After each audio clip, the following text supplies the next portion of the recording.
Hi, and welcome to another episode of Roots and Narratives with me, Naba Madani. And me, Rida Alwan. And we are delighted to be joined by Dr. Rabbie Hanna from Iraq. Dr. Rabbie Hanna is an oncologist. He's also head of robotics. And there is so many other titles I know. for him. First of all, for all our followers, it's very important that you like, share, follow, subscribe to this channel for us to have phenomenal guests like the doctor. He's flown in all the way from Iraq. He's coming to do that medical conference that we're really excited to be attending. And it's an honor to have him. Yes, Welcome. Absolutely. Welcome.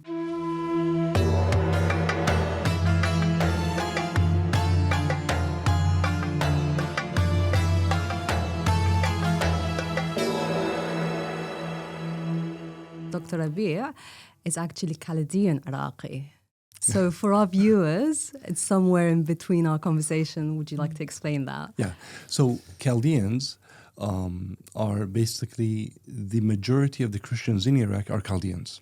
Okay. Okay. And there's also the Assyrians and there's other sects, which I always forget. But whenever you hear a Chaldean, that means they're most likely, 99% of the time, originating from Iraq and they're Christian in background. Okay. Yeah. Where are they mainly based in Iraq? So majority are in the north, Okay. but you can see them all across. So now there's a huge population in Basra, in Baghdad, in the north. So what's the population like of Chaldeans in Iraq? My understanding, well, so way back, they represent about 3% of the total population. Okay. I know for a fact that the majority have left Iraq. So now when you look at the major villages that they used to occupy, they're very underpopulated. Yeah. Thank you. Okay, so that's a bit of background about the Chaldeans. So let's get into your story, and mashallah, what a phenomenal story it is. Thank you. I think we're going to start with your childhood. Not that long ago. Not that long Not ago. that long ago. So, Where were you born, and how did your life start? Let's just start with that, I think. so I was actually born on the Syrian border in my mom was pregnant with me in Rabia. Okay. Okay, I think it's a Nahia or Qada Rabia, which is close to the Syrian border in Nainawa. And then I was born in Mosul. And then when I was 5 years old, moved with my family. My father had a master's program in America.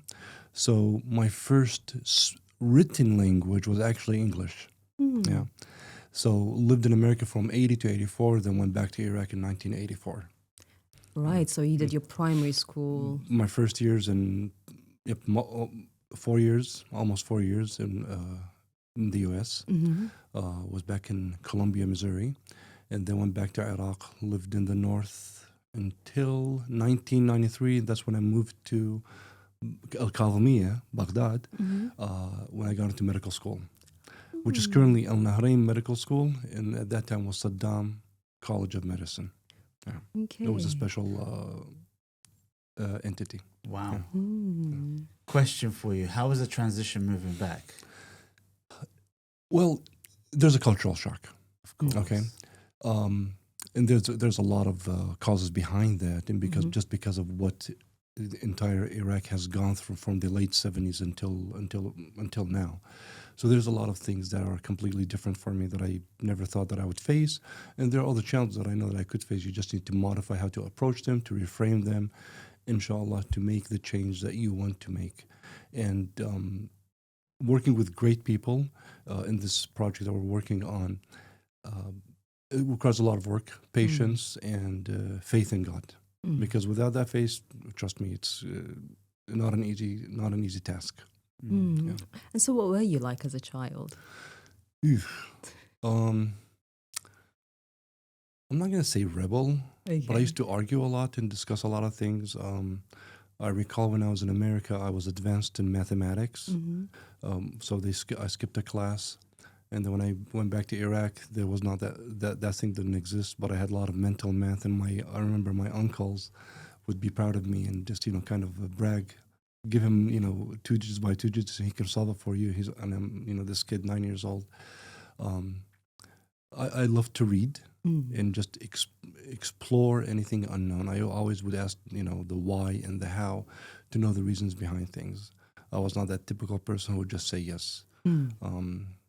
I remember one time I read a book for Thomas Edison, and he didn't cut his hair, so I made my hair long, and I had fights with my father and uncles about it, and it was just, one of those rebel things. But it was, I miss my childhood. It was fun. I lived with I did a lot of farming. So I worked with my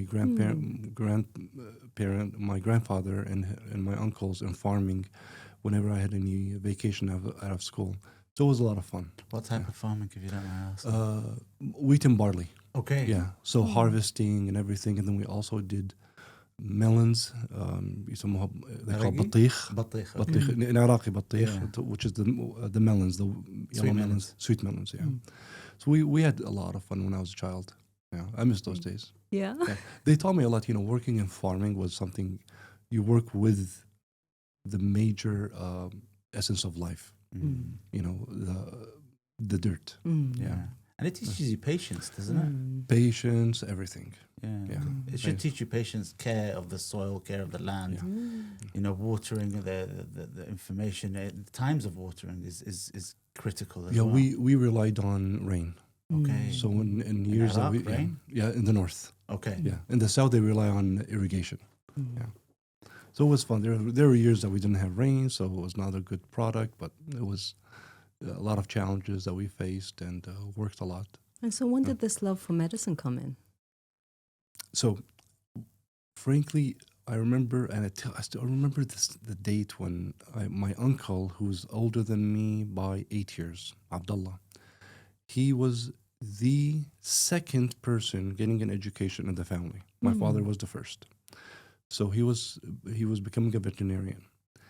And he was studying, and I saw this long word, Escherichia coli, which is a type of bacteria. And he was memorizing it, and I memorized it with him. And then I started developing the love for anatomy. So when I was 14 years old, I would dissect dead animals, which was kind of sick, but I loved it just to know what's inside. So through living with my uncle, and then at the same time, my maternal cousin, Bint Khalti, she was also medicine. So here I have two figures that I'm kind of emulating in human and animal. I just developed that thing. And then during that same time as I was growing up, I saw people dying. It was the Iraqi-Iran war.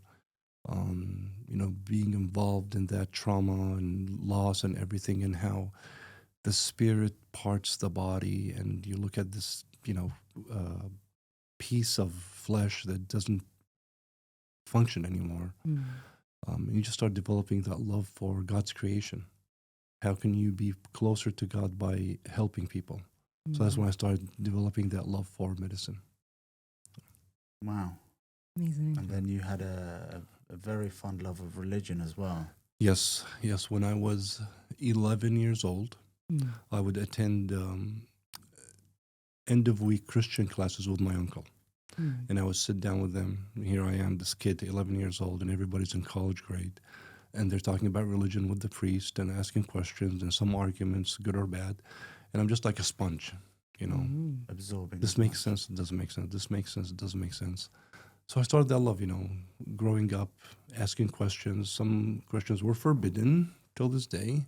The general culture of you cannot ask this question. You either have faith or you don't. And I never believed that, because I believed that I had that sense that faith is something acquired based on through some narrative, that there has to be a channel. You can't just have faith or not have faith.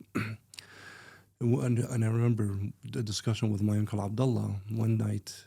In the villages in the north, he would sleep on the roof. Asata. Exactly.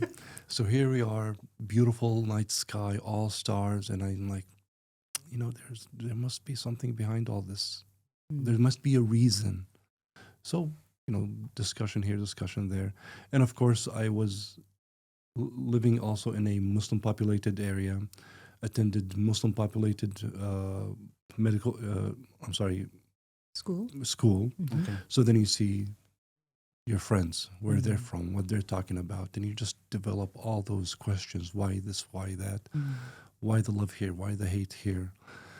But alhamdulillah, at the age of 21, I became Muslim. That was 1996. And this was still in Iraq. Still in Iraq. Yeah. Was it a love interest? It was not a love, no, it was intellectual interest. Intellectual. Yes. And then I fell in love with a Muslim lady afterwards. So if people start talking about that, no, it was a complete intellectual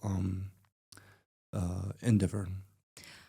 Can I ask you about the language? Because I know Chaldeans speak, you have your own language. Mm-hmm. Mm-hmm. And were you speaking Arabic at the time? Reading Arabic? No, speaking and reading Arabic. Chaldean, I only know how to speak it, but I cannot write it or read it. Do you speak it at home? With my parents, yes. Yeah. Okay. Only with my parents and my brothers. Okay. Yeah. So all your research was done in Arabic? Arabic. At that time, it was all in Arabic. Yeah. Mm. Arabic and English, or was it just Arabic? Because No. obviously you've come from the US. Yes, so at that time, because I was in Iraq, so it was all in Arabic. So we're talking from 1988 or so, all the way to 1988 to 1996 was Arabic. Because also arguing religion and everything and anything related to faith was in Arabic. What about the Christian part? Was that in Arabic as well? When you go to church and... Well, so, good point. The majority of the time, the churches, they speak in the ancient Assyrian dialect, which I don't understand. Oh, you don't understand it? Okay. I can barely pick some words. If I remember correctly, we've had an early conversation where you said it's mixed with a bit of Hebrew. Is that correct? Yeah, so when you look at the writing and everything, you can see that it's a descendant of Hebrew. So people who speak the ancient language understand a lot of Hebrew. Aramaic, yeah. So again, I might be naming some of these origins but the alphabet that we use is actually the Alif, Bet, Gamal, Daleth, same as Hebrew, same writing and all that. Okay. Yeah. Wow, that's an educational piece in itself. Absolutely. So medicine, so you went to university in Iraq to do your medicine degree. Did you practice or did you move to the US to practice? No, so graduated in 1999. 1999. And then left Iraq in 2000. Okay. Yeah. So more or less straight away. 9 months after, I just worked in some of the as a house officer. Okay. And then I left. And then when I went to America, worked on my USMLEs, which is the conversion? Mu'ada Shahada. Yeah. So equalization. So, and then I got into residence. How hard was that? Because I'm sure there must have been some rules. So psychological was hard because you're this international medical graduate. You have not been exposed to the way the medical system is in America, teaching and practicing. I was frankly scared at that time. So then I had to kind of systemize my studying. And alhamdulillah, my first exam was a USMLE Step 2, and I got an 89 at that point. And I was like, that's fantastic. Congratulations. And then I got on USMLE Step 1, I got a 98. I was like, alhamdulillah, just to kind of systemize the way I study things. And the rest became history. Got into residency, then competed for fellowship. So after 7 years of residency and fellowship, I became a board eligible GYN oncologist. Now, what GYN oncology? I was going to ask. So we specifically deal with women with cancer in their reproductive organs, not breast. There are some programs that deal with breast cancer, but my training was only uterine, ovarian cancer, vulvar, vaginal, peritoneal, cervical cancers. Okay. Yeah. From the way the American training is, we get trained both in surgery and chemotherapy. Oh, you do both together. Yep, which is different from other places. Yeah. Okay. Do you mind me asking why cancer? Well, what drew you to? That's quite. Can I add a little bit on top of that? Yeah, absolutely. Why females as well? Great question. When I was in Iraq during that first less than a year, I was not able to communicate well with males. Okay. For some reason or another, male patients. But I had a better communication with female patients, and I saw that I had this idea that if you are able to help a female patient, then you've helped literally half of the society. Because we know the female in the Iraqi family or society is the center of the family. That's correct. Right? Although they don't allow them a lot of leadership points, but that's a different discussion. But, moms, sisters are very, very precious. So making a difference in those lives, I believe that I could be make a difference in the entire family's life. Yeah. Although you could argue the other side, if you make a difference in the breadwinner's life, you could, yeah. But I just had them, more of an emotional attachment to the female in the society and making them more healthier, inshallah. And the oncology? Why specifically oncology? Oh, oncology. My first loss was my cousin, younger than me by 3 years. Was diagnosed when I was 14 years old. Take your time. And he passed away when I was finishing Wizari. Yeah. Cancer? Cancer. Yeah, blood cancer. And it was just one of those life-changing moments that, people with cancer deserve special health, special attention. And although I wasn't treating him, but just being with him and my aunt at that time, made me realize that I do have some ability to make a difference, even if I cannot treat for the sake of cure. I can treat more or less the soul, help people go through that part of their life where for them it's going to be one or two occasions in their lifetime in the family. In addition to the technical aspect of it. Yeah. So that was one of my close. But as I got into medical school and everything, I had 4 relatives who were diagnosed of cancer. Yeah. Wow. So I had that feeling, I had that close contact with cancer patients and, what they went through and all that. I'm so sorry. Yeah. Sorry for your loss. I mean, they do the statistics right now. It says it's 1 in 4 people die of cancer, or they go through cancer. Maybe not die of it, but they go through cancer. And over the years, phenomenal doctors like yourself have been treating cancer. Dealing with cancer and coming. Some patients have come out the other end. With help of doctors like yourself. But unfortunately, it's one of the biggest killers. And how is cancer in Iraq right now? That must be an eye-opening. For lack of a better word, horrible. There's a lot of challenges. There's a lot of challenges in what medications we have available, what we can offer patients in terms of enhancing their quality of life. And that's why I really wanted to join the team in building this first integrated cancer center, which is Warith International Cancer Institute. And it's a journey. The cancer patient goes through a journey, and it's not just a cancer patient. I always talk to my patients. It's one of those what we call trials and tribulations. Karrun wa bala. And it's an amana in our hands. That how do you help this person and their family go through this journey where they feel empowered no matter what the consequences are, no matter what the end is. And blessings can a lot of time come in disguise. A blessing doesn't mean that you have to be cured or you're going to live longer. It might be that this diagnosis reconnected some people that were away from you. It might be that this diagnosis made you understand why you are here on this earth, why you were created. Yeah. And of course, it stimulates other discussions where you start losing faith in God and all that. But all these trigger beautiful conversations, tough ones. Some are easy. It's a different journey. And how do you practice self-care with all of this? Re-energizing. So what I try to do, for example, and my team knows me, I take frequent breaks. Okay. So I'll take frequent walks. Yeah. Although during those walks, I might be doing something new or different, really because of my administrative role and leadership activities.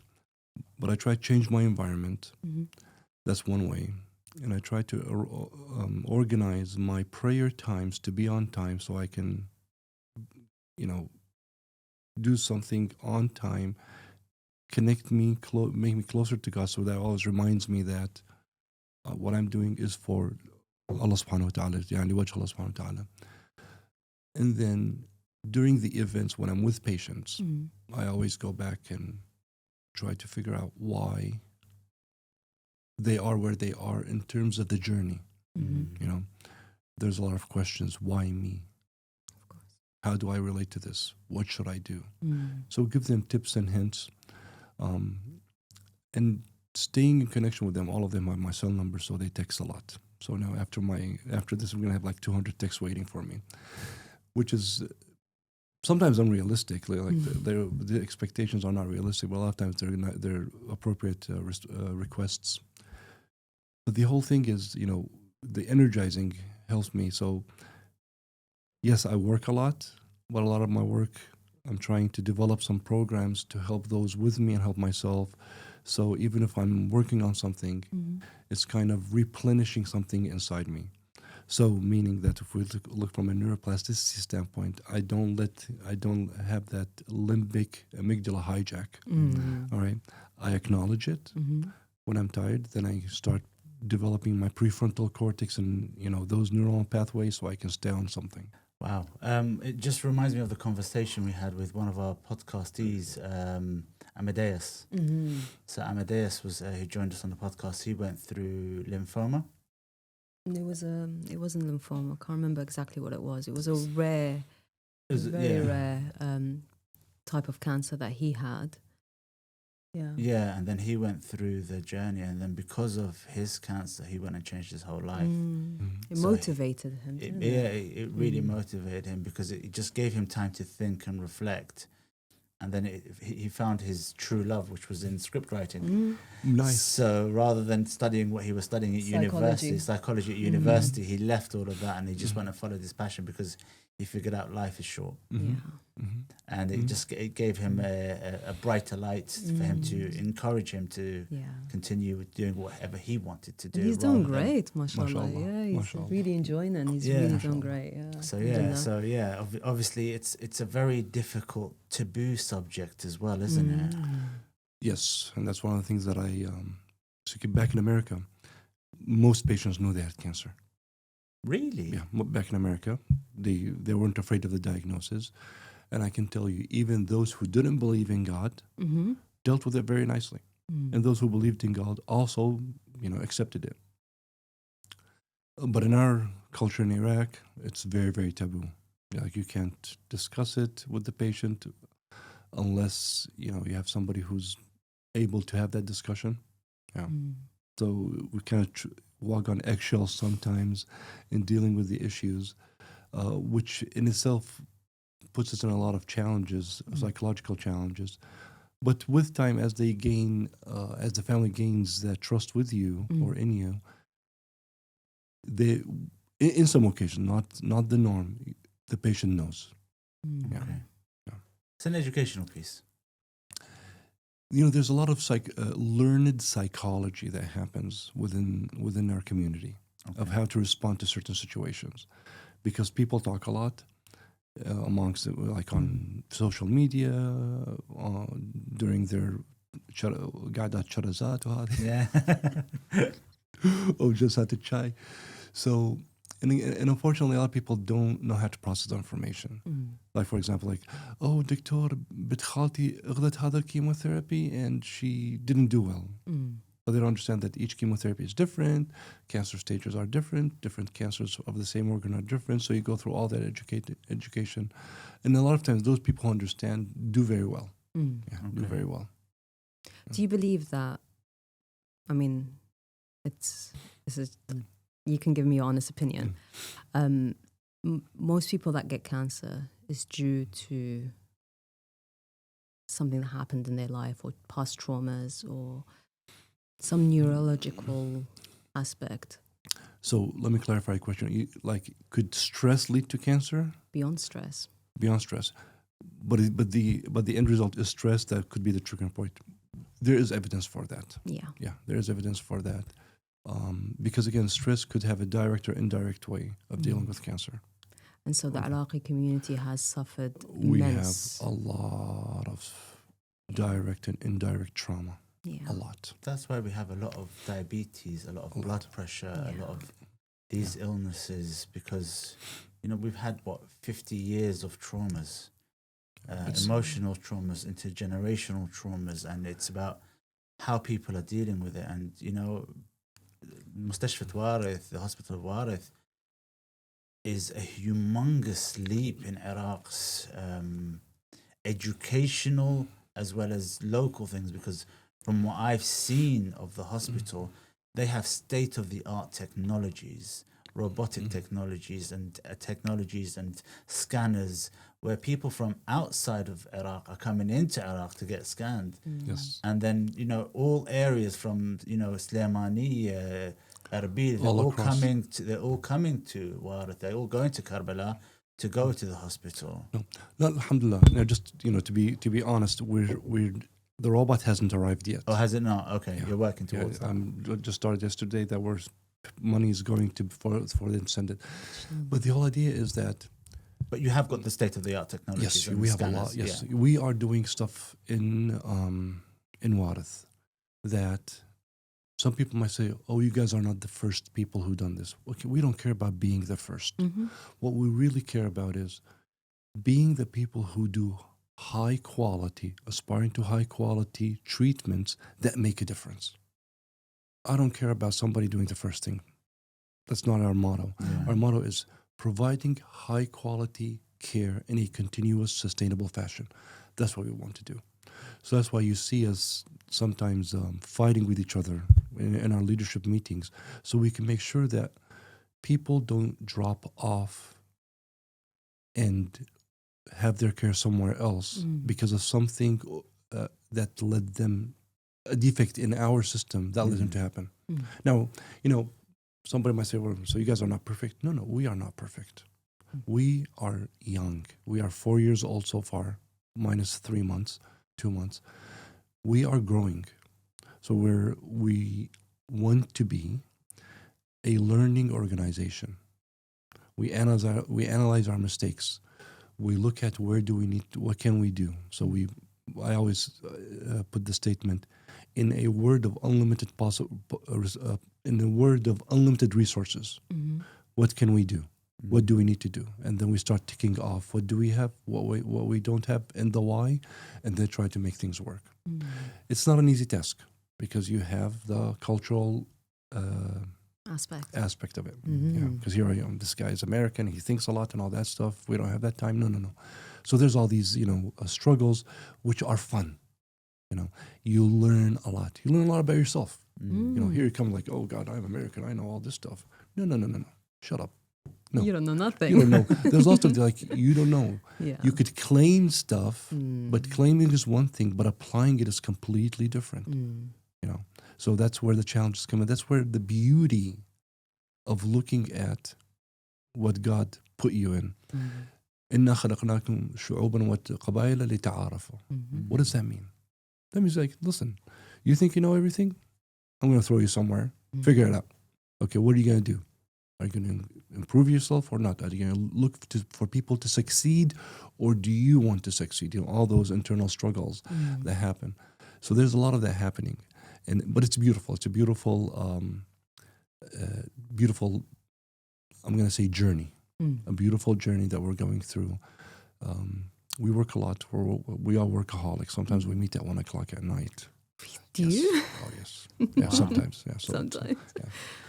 But I also believe that the hospital also has this, I can't remember who told me this, where you have free childcare. Yes.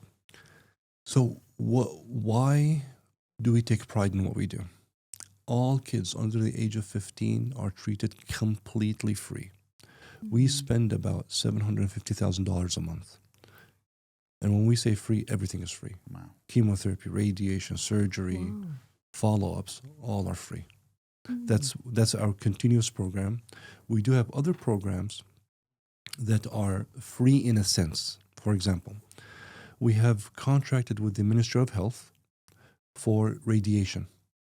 So if an Iraqi patient needs radiation, instead of them going abroad, they'll send them to us. So the patient doesn't pay anything. Hence, Ministry of Health pays for the patient. So the patient indirectly now is free of charge. That's fantastic. And then we have other programs, for example, Awal Shuhada. Okay. Okay. Shuhada, just for the us listeners, is Martyrs. Martyrs. Yeah. Yes. If you have a first degree martyr Mm-hmm. with the appropriate documentation, we have a certain number of patients that we can treat free per month. Per month. Yes. Mm-hmm. So we help those. And then there is the people who are in need that don't fulfill any criteria that we have. Then they go to the Ataba and they get a discount. Okay. So, because we live in the UK, we've got the NHS system, right? You don't have anything like that for... Great question. Okay. In Iraq, they are starting the national insurance program, Okay. which is going to be done in phases. And when they came and met with us, they saw that we are going to be the prototype of the application. okay. So now we're changing how we do things even internally, like coding procedures using CPT and ICD-9 coding, okay, which is an American system, and I think the British have a similar system. So it's going to be where patients who have national insurance can be treated by us according to the contracts that we have. Mm-hmm. So inshallah, that is going to be a transition that's going to take about 5 phases over 5 to 7 years, that patients will be treated in a beautiful manner, high quality care, Mm-hmm. and I think it's going to be 90% paid by the government and 10% by the patient. Yeah, which is going to be very, very affordable. And does everyone get a chance to apply for this? Is there another criteria for that? So now that's going to apply to the criteria for national insurance. Okay. Yeah. Does So- everybody have national insurance? That question, I don't know. Okay. Yeah. I think that's part of what the conference is about with Taqat. We're going to be discussing, that's going to be one of our venues in our panel discussions. Okay. Yes. Yeah. But when we look at this project that we're working on, this journey, it's not just working on providing high quality care. We're looking at creating leadership programs in healthcare. Mm-hmm. How do you build the next leader? Because, and this is a discussion that me and Haider's my boss, that we had 3 years ago, minus a couple of months. I said, Haider, we need to look at how can we translate what we're going through in terms of leadership and then make it sustainable for others to join us. Mm-hmm. Our current footprint is only in Karbala and Basra. Okay. Our aspiration, and we have projects that are starting, are in Kirkuk, Baghdad, Diwaniyah, and more, and Najaf, and more. Wow, mashallah. So you're going to have multiple hospitals. So you need leadership that can be sustainable and up to par of the project. Mm-hmm. Hence, we said, let's create our leadership programs. And that's why we had the discussion before this meeting of involving you guys with us, inshallah. And this is going to be creating that leader. Okay. One of the things that I forgot to mention to you, how do I re-energize myself? What I'm also doing is I have a group on Telegram with about nearly 960 medical students, and I called it the Personal Leadership Development Okay. Group. And here I talk about soft skills. Mm-hmm. Emotional intelligence, critical thinking, all the soft skills that are needed but not taught Mm-hmm. in medical schools, either in Iraq or abroad. And also, we're stimulating the young doctors who we have with us. Mm-hmm. So we were very, very blessed for Dr. Ma'ad Jassim, who's one of you guys from the UK, and he's now working with us. Mm-hmm. And he's created leadership programs, and he's tackling not just the senior people, Mm-hmm. no, the young guys, the residents in their late 20s. Mm-hmm. All right, guys, come, let's do this. Taking leadership classes so you could now change the culture Mm-hmm. from its base. So we have a huge onus on us because of what we've gone through and what we know is to change the whole topography, to change the nation, directly or indirectly. Inshallah. Fantastic. And they will be the next leaders. So That's what I always tell start them. with the young. That's what I always tell them. I tell them, guys, It will start from the root. yeah, we have to. You have to You start have from the to, root yeah. cause. I mean, to the point that I've had discussions here in the UK where when you're talking to doctors, clinicians, dental, they're taught on how they're phenomenal clinicians. Mm-hmm. They're phenomenal with their patients. but communications with staff, management, time management, burnout management, because that's one of the biggest killer of doctors is burnout. Because they overwork themselves because they care so much for the patient, and they just don't know how to emotional intelligence to take their emotions, to think about themselves, to take that time to think of self-care. And I think as Iraqis, we are very caring. Yes, we are very emotional. Passionate, And and just for the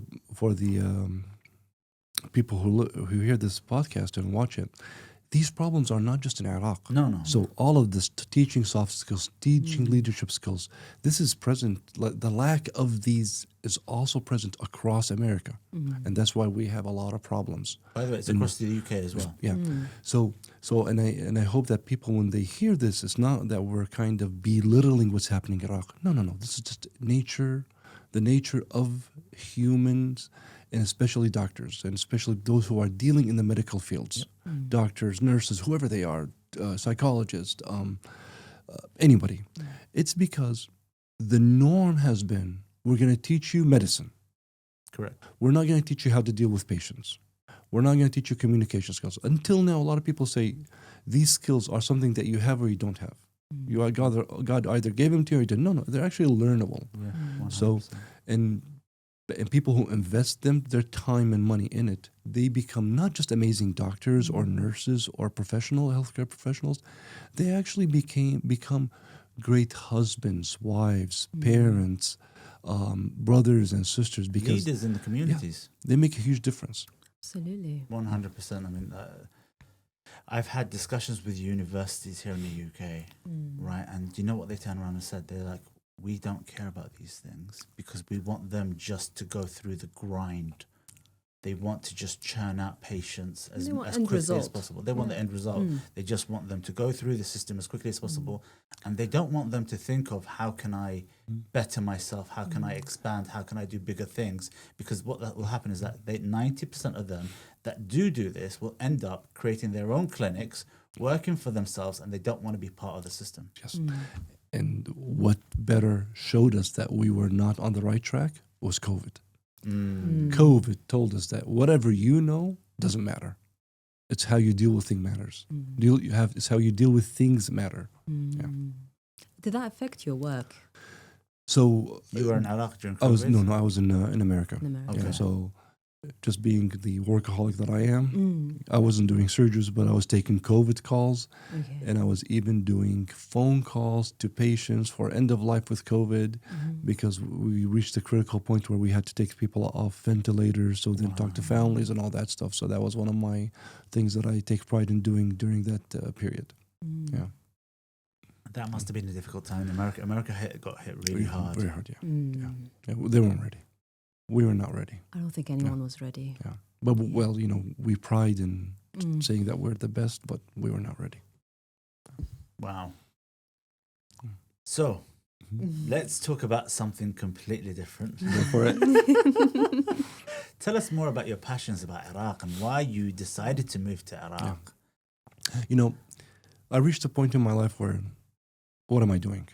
Is what am I doing going to make a big difference? How can I have a long-lasting difference, inshallah, like a sadaqah jariyah? Okay.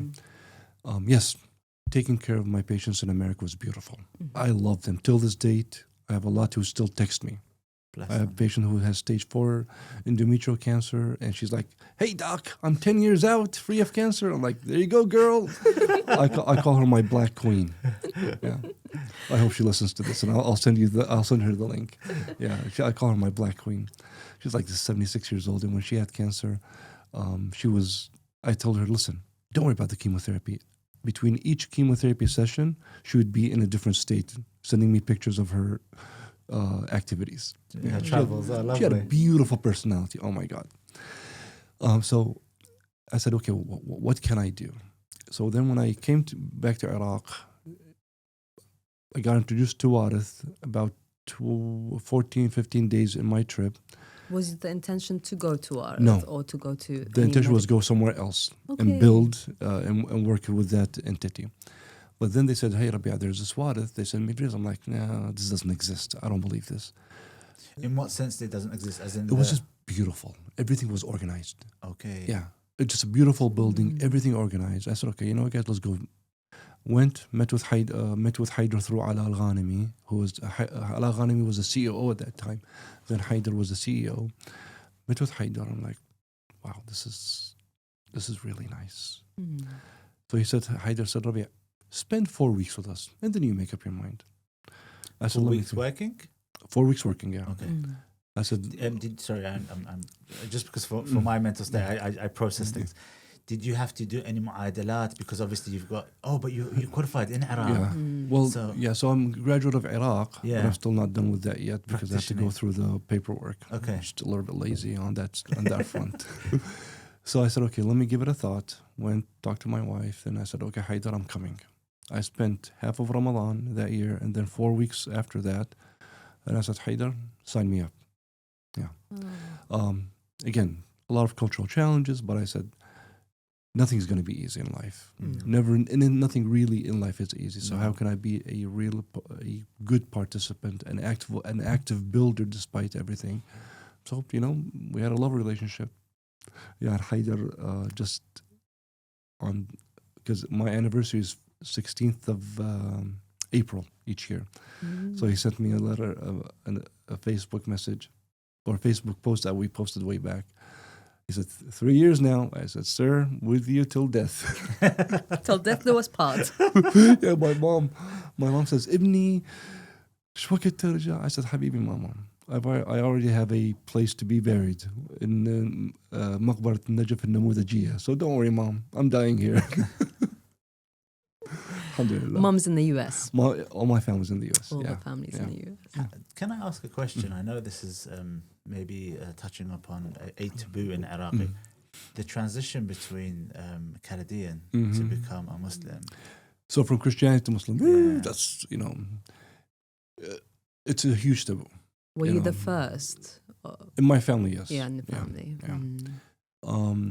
It is a taboo. People, it's all about society. Even now, if you look at Sunni or Shia people, if you jump from one to the other, it's like a big deal. Yes, taboo. I went through a lot because of it. I had to leave Iraq because of it and start literally a new life. But alhamdulillah, it got me to where I am. How was the inclusion when you transitioned? With the Shia, because obviously you transitioned to become a Muslim. So remember, I did not mingle with anybody. I was by myself. Yeah. So that was the challenge. Being in secret was a challenge. Of course, I made a lot of mistakes. I'm not a ma'soom, an infallible. But and I haven't memorized this hadith in Nahj al-Balagha, but Imam Ali says, do not regret even the mistakes that you did. It's kind of like if you deal with them the right way, then you've become a better person. Yeah, they're lessons, aren't they? They're lessons. Yeah, so failures are actual lessons. But alhamdulillah, there's that takes me to how do I deal now with the cultural shock that I live in. I always go back to the basics. Why do people act the way they are? What are the defects? The lack of critical thinking. How do I become instrumental? That should I just sit and blame people, or do I go back to the origins and the roots? Why are they like this? So then I have those intellectual discussions. Do you read? Do you not read? Why do you believe there is a God? Stimulation of usul ad-din. We have a lot of those discussions, and some of them. Or a lot of them are actually fun because you have these people who are thirsty, but nobody has guided them. Sayyid Kamal Haidari has a recording that he says, everything that you believe in, you have to question, and that is the right thing to do. So, but a lot of people don't follow that. So it becomes fun to stimulate people to think. I have one thing that I stimulate people to think is I say, listen, you believe in God, right? They go, yeah, of course. I'm like, okay, let me ask you this. Would you agree with me that the major essence of life is in turab, ma, hawa, and fire. You have these 4 essence of life. Why can't it be that each one of them has a God and there's a top God council up there, and all these four gods are in control of everything. No, you can't. I'm like, I'm just arguing with you. Tell me why. Because I want them to go and look at what is written about this, so they can start thinking. Okay. And then I make it worse. I'm like, okay, but on top of them, there's God that and he has 400 of them. So these discussions are very, very important because they make people read and understand. When I claim that God is one, I know why. I don't have to be just ألفين ما كان عليها آباؤنا. No, I know why God is there. And then, of course, for our healthcare professionals and the people who are learned, I say the onus on you is much more. You can't be like a farmer. God will tell a farmer, why am I the one? Well, you know what? I threw this in the ground and it became a huge plant. Of course, there must be you.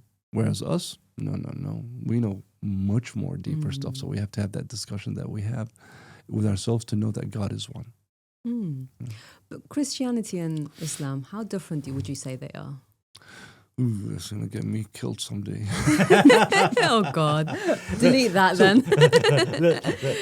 Maybe let's change that question. We can have But the essence is the same thing, really and truly, like all religions. There is the one God. Yeah, so it's what is written and how do you apply what is written? And how does what is taught make a difference in your daily activities? Meaning that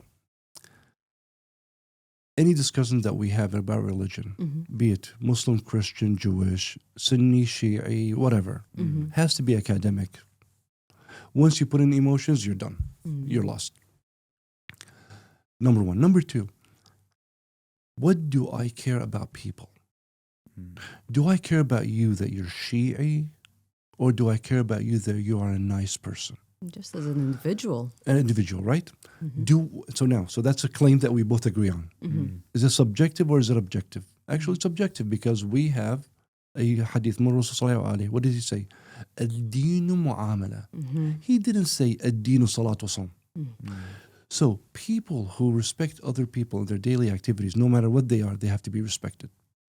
إما أخ لك في الدين أو نظير لك في الخلق. You throw on top of that الدين معاملة. So then people are to be respected based on how they act with other people. I don't care if somebody, I'm going to be a little bit out there now, and I hope people don't get me wrong. This is something that I went through in America. If you have a gay doctor, now what are you faced with? Do I go see that gay doctor? If he's a member of my team, how do I deal with him? All right. What does religion tell me? Do I hate gay people, or do I disagree with their gayness? So there's this thing that we say in therapy, accept the sinner, not the sin. Accept the sin and not the sinner. Accept the sinner, not the sin. Exactly. So we have to distinguish between the person and the behavior. If somebody is gay, for example, and he's respectful in his work, I will respect that person. But if somebody is, let's say, an alcoholic, and because of his alcoholism, he's affecting his work, now I have to go take care of that person and direct him through the way, right? But I cannot judge someone just because they drink alcohol. So we had a discussion with my residents, would it be worth it that I go study outside abroad and come back? I said, well, one of the things that you will learn is, how do you accept other people that are not part of, that you are not part of? That different mentality of acceptance, which is something huge. إِنَّا خَلَقْنَاكُمْ شُعُوبًا وَقَبَائِلَ لِتَعَارَفُوا. Is this one of them? So, there's a lot of things that we make sure that not to judge people based on their actions, only if their actions affect other people. Indeed. So compartmentalization is very important. Yeah. I think I'm going to be killed after this one. So. No, on the contrary, I Not think at all. it's a very it's really important. Yeah, it's very important to have these conversations. So when you went back to Iraq, have you been a tourist in Iraq? Have you visited the sites? Oh yes, All like, of them? Not all of them. They So get- I've The gates of Ishtar and not yet. So the gates of Ashtar, not yet, just because I haven't had time. But I have patients who are inviting me to go there, and inshallah, I will go there. But I visit all the religious sites. I've gone to the north, Dahok, Karbi, Sulaimaniyan, for business, but then I, move around a little bit. Have not gone more south. So the southest that I've gone is Najaf. I have not gone to Basra yet. Okay. Yeah. I've gone to Fallujah, which is gorgeous. Oh my God. They have this Really? highway. Beautiful. Really? Yes, Fallujah, like that was destroyed, is beautiful. Is it rebuilt. rebuilt? Huh? Rebuilt. It is beautiful. Yeah. And the people are very nice. Yeah. And then I have a project with a new GYN oncologist there, inshallah, Ramadi and Haditha. So inshallah, I'm going to get to know that place, that area more. But Iraq is beautiful. I love it. Yes, it's hot. Yes, it's a desert. Yes, all that stuff. Yes, there's some disorganization and all that, but it's beautiful. Yeah. When you look at my favorite scene in Iraq is when you look at the horizon and there's nakhil, palm trees, and it's either shuruq or ghurub, either sunset or sundown. I mean, it's just beautiful. Yeah. Breathtaking. Breathtaking. Yes. How have you coped with the heat? Alhamdulillah, I live in a 24/7 air-conditioned building in the hospital. That's my majority. But when I need to go out, I tolerate it to an extent where I have to just, plan my day to just do it, and that's it. But I don't love being in the heat a lot. So you don't go to America during the summer then? I do. So you do escape? I do. But I make it more like, but my escape is maybe 8 or 10 days. Oh. Yeah. Okay. Yeah. Not much. No, I mean, Iraq is beautiful. I mean, there are so many different areas in Iraq that, I really want to go to the Ahwar. That's one of those. My friend went there and they had a trip and they did so much Mazgoof, and I'm planning to do that one day, inshallah. I just need to find the time. Very busy schedule. Yeah. But it's the beauty of Iraq and the beauty of Iraqis. Okay. I cannot tell you how amazed I am to see young people working on tremendous projects. Yeah. I have a group of people that I know that are working on AI in healthcare. Okay. Yeah. Really? Yes. And they're just minds. I'm like, What are they creating, if you don't mind me asking? Just give us some insights. So I think they're called Health 360. If you can look them up, but what they're looking, how can they use AI in making better radiologic reporting? Okay. Yeah. So they're working on multiple stuff, and I think now they're.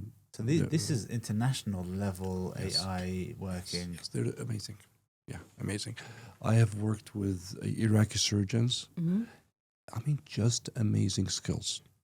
Wow. My Nofal Shadood, who was the previous surgical oncology division head before me, that guy is one of the top surgical oncologists, if not the best in Iraq.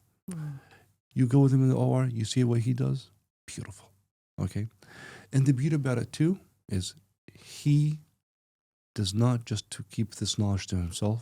He has surgical oncology fellows with him and train them and all that stuff and gives them everything that he's learned. And then he also works on getting them outside to go to, like, for example, to Germany for a month or so to see how the Germans work. And so you have great people.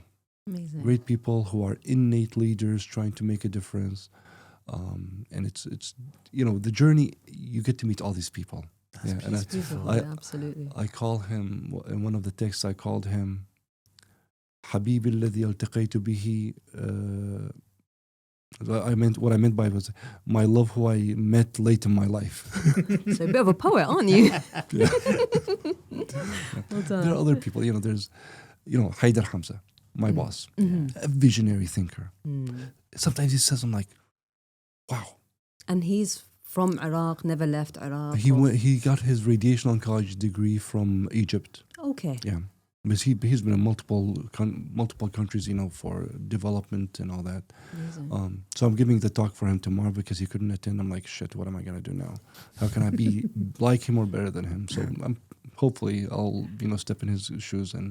But there are a lot of people. Amazing. A lot of female leadership too. Really? Yes, a lot of female in leadership that are doing great. Wonderful. Yeah, and they are not just they are advancing. They're taking, one of them is taking a leadership class, a leadership course from a UK institute. So people want to make a difference. So when you see that, even when you're tired, you just love being part of it. Motivates you. Motivates you because everything that you do, directly or indirectly, is going to make a difference. And when you do it for the wajh Allah subhanahu wa ta'ala and not for the fame, inshallah, Allah subhanahu wa ta'ala will grant you that sustainable sadaqah jariyah. Inshallah. Yeah. Amazing. And this whole robotics thing now. This must yes. that smile on your face as soon as I said that. So, in America, I'm a robotic expert. Okay. Using the intuitive surgical Da Vinci robotic system. That system is very, very expensive. Okay. Yeah, it can hit at minimum 1.9 million. But it's now closer to about 2.3. Luckily, some people may say, no, you're not lucky, but luckily, they decided from a business perspective not to sell to the Middle East anymore, and that decision was made about 3 years ago. Okay. So then we had to search for a different robotic system. God arranged things for me to meet a company in India. Their whole narrative is create a robotic system that is as good as Da Vinci from intuitive surgical and affordable. So that's the company that we're going to be working with. It's called SSI Innovations. The creator or the founder was actually a robotic surgeon in America. He was instrumental in getting the Da Vinci approved by the FDA through cardiac surgery. His son was a general surgeon in America, and now he's the COO of the company. And when you meet those people, you're like, wow, what you guys are doing is just amazing. Yeah. So that's going to be the company that we're buying from. And we're going to also be we are representing the company in Iraq, inshallah. What we're planning is creating a training program in Iraq that is going to be a model for success without putting a huge burden from a cost standpoint. Okay. That's what we want to do. Yeah. Well done. Yeah. That's amazing. Oh, you look so happy. And it goes without saying, one of the curricula or the frameworks that I'm going to be using is from BIARGS, which is the British Irish Association for Gynecologic Robotic Surgeons, which I'm a member of. So that's your people here. Yeah. And they have because what they've went through also by introducing the robotics in Europe. They have 3 models: Da Vinci, CRM, and Medtronics. So they've also gone through the whole training. How do you do the training? So I'm copying some of that and some of their philosophy into it. So realistically, how long will it take to actually implement this in Iraq? Well, knowing my team and the people that who are going to be working with me, if I get the robot today, I should give it no more than 6 weeks, and we will be up and about. Wow. That's my top 6 weeks. Okay. Yeah. Yeah. That's fantastic.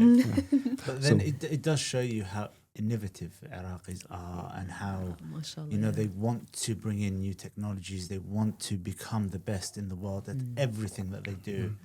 And that's something it's blown my mind since we've started this podcast.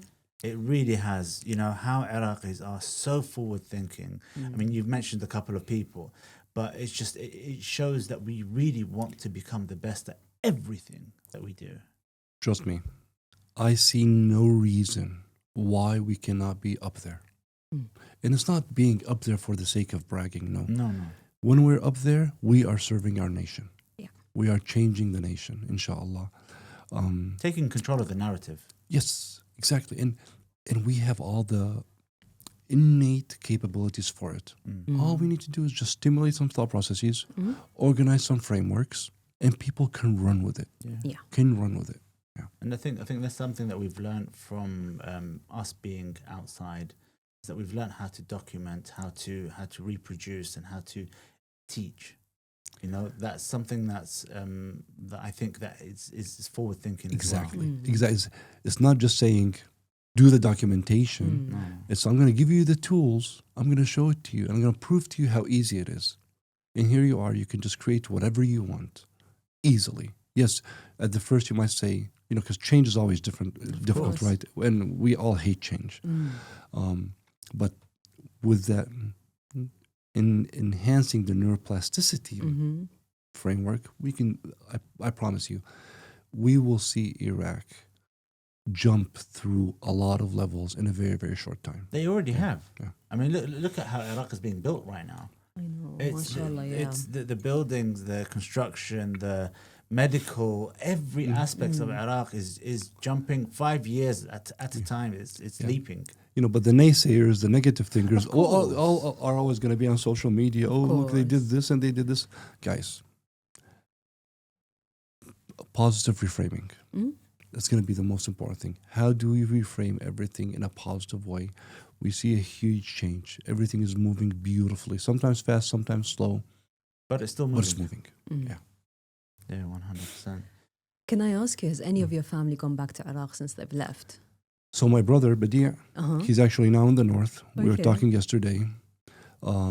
He's working on opening businesses Okay. in Oh, the wow. north. Yeah. Fantastic. So I said, Habibi, come to Karbala Mm-hmm. and let's talk, meet my team, meet my people. We have a lot of that we want to do. So now he's looking into his calendar so he can do some things. What about Yeah. mom and dad? Have they been back? So I told my father, I said, Baba, just move back to Iraq. Move back. I Not said- even come visit. So I told him in front of mom, I said, move back to Iraq. We'll get you married there. buy you a bustan, you know, a small farm. Take you Just back. what are you doing in America? Yeah. So he was supposed to come in April, Mm. but he didn't. I don't know why. So I tease him every now and then. Inshallah. Inshallah, you Yeah. will. Inshallah, they all will. Inshallah. What we have is at the end of an episode, we normally ask the person that we're The guest. the guest Mhm. to ask a question to the next guest. So our previous guest asked, as an Iraqi, Mm. how do you feel supporting the next generation? So I believe that I'm supporting them through my past experiences and what I came to learn. Mm. I always say, do you want to be an expert or do you want to become wise? Mm. And I tell them the difference.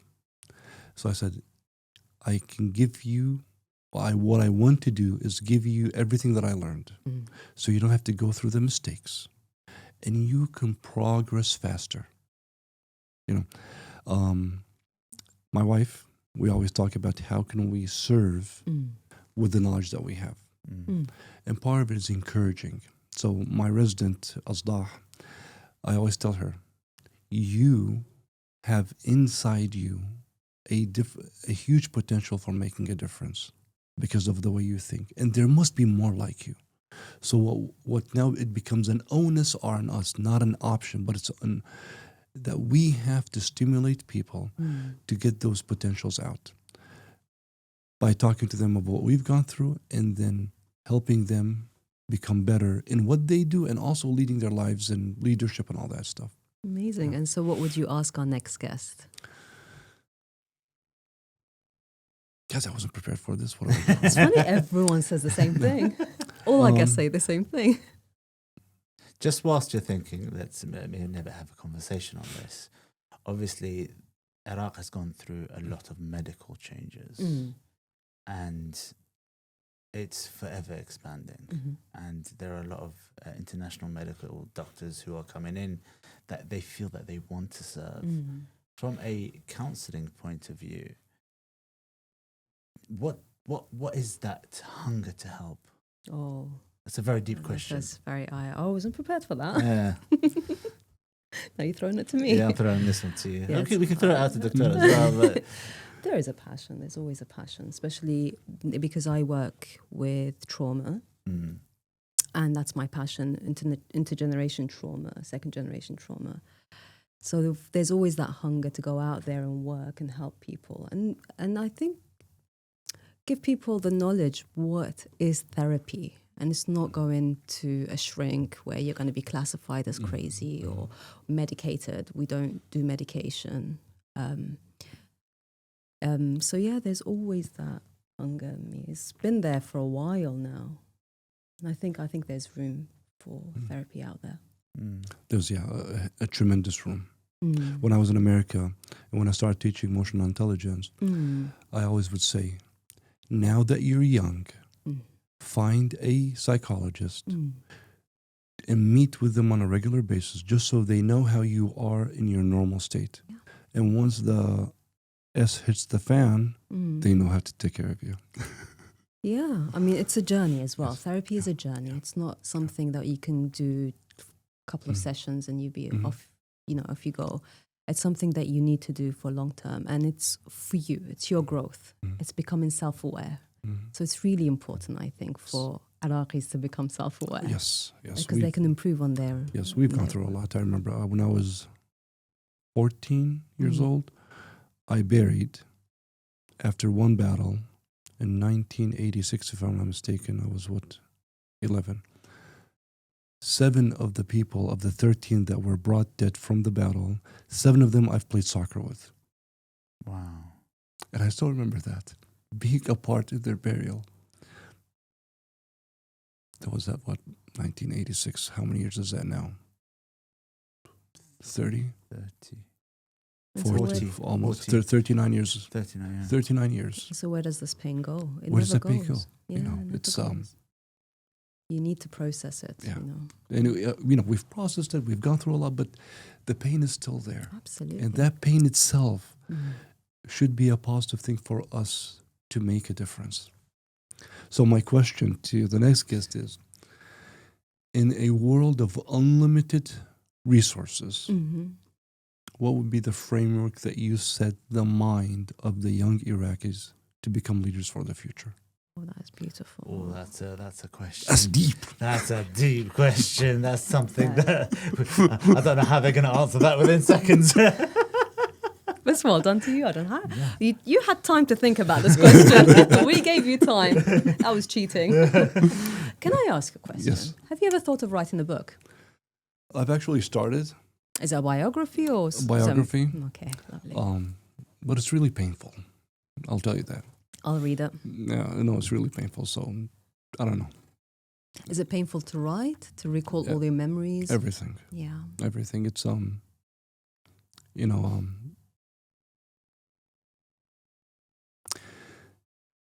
facing your past is not an easy thing. No. Yeah. Facing some decisions that you made, being positive or negative, cost you a lot. Sometimes the cost, a lot of time the cost was worth it, but it's still painful cost. Yeah. So. Yeah, we never had this conversation recently where we spoke about reflections and how you've grown. And it's or haven't or haven't in certain people's cases, but it's something that I teach when I coach people. Sit down, note what you've gone through in your life, see how you've grown. We don't appreciate ourselves sometimes. To sit down and go through and see your growth, and then doing this as a yearly task to see how you've grown year on year. Yes. And then self-reflection and self-belief, self-love. That's something that we're not taught. Exactly.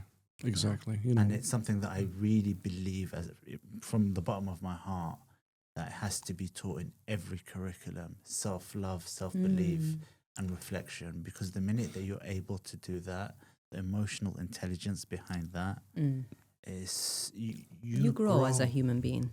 Definitely. When you go through, like when I do my writings and everything, and I kind of pinpoint, okay, my defect here was lack of boundary. My defect here was I was not emotionally intelligent. My defect here was I was burnt out, or I had compassionate fatigue and all that stuff. So when you put all those together, then you can help the future generation, or anybody, even people at your age, to kind of help them in going through their life events. I'll take you up on that. I'll give you what I write, but I don't know if I'm going to ever publish it. Why? I don't know. Some part of it is I'm afraid of Riyah. But the other part, so I might publish it under an anonymous. That most people do that. Yeah. So, but that'll be like post-tumor. So, but isn't that something you'd want to leave for your children? yeah, after I die, you can give it to them. I'll give you their contact information. How about you give it to them? Why is it so hard? I don't know.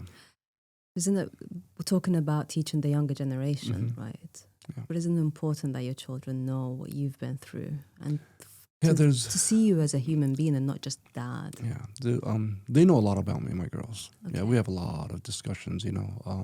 We had a lot of deep discussions, me and my girls. So, I don't know. Maybe it's self-limiting belief. Maybe I need therapy with you. God knows. We'll talk after the session. For all our followers, I mean, we have just heard a phenomenal journey. Absolutely amazing. And truly blessed to have you with us, and truly blessed to hear the growth that Iraq is going through, what the hospital is doing, Warith, and everything everything that you're doing over there. And thank you so much for joining us. For all of our followers, please like, share, subscribe for us to have phenomenal guests like Dr. Rabbie, and share the love, share the stories out there, let everyone know the story. And we look forward to seeing you and talking to you a lot more now. No, thank you guys. And what you guys have been doing, just by putting this podcast out and the people that you've met, this is going to make a huge difference in a lot of people's lives, inshallah. And inshallah, hopefully some people that I know would be interested in meeting with you guys, and we'll connect you with them. There are a lot of amazing personalities out there that just want to make a difference without any gain. Yeah. Thank you so much. Thanks for your time. Thank you. Thank you.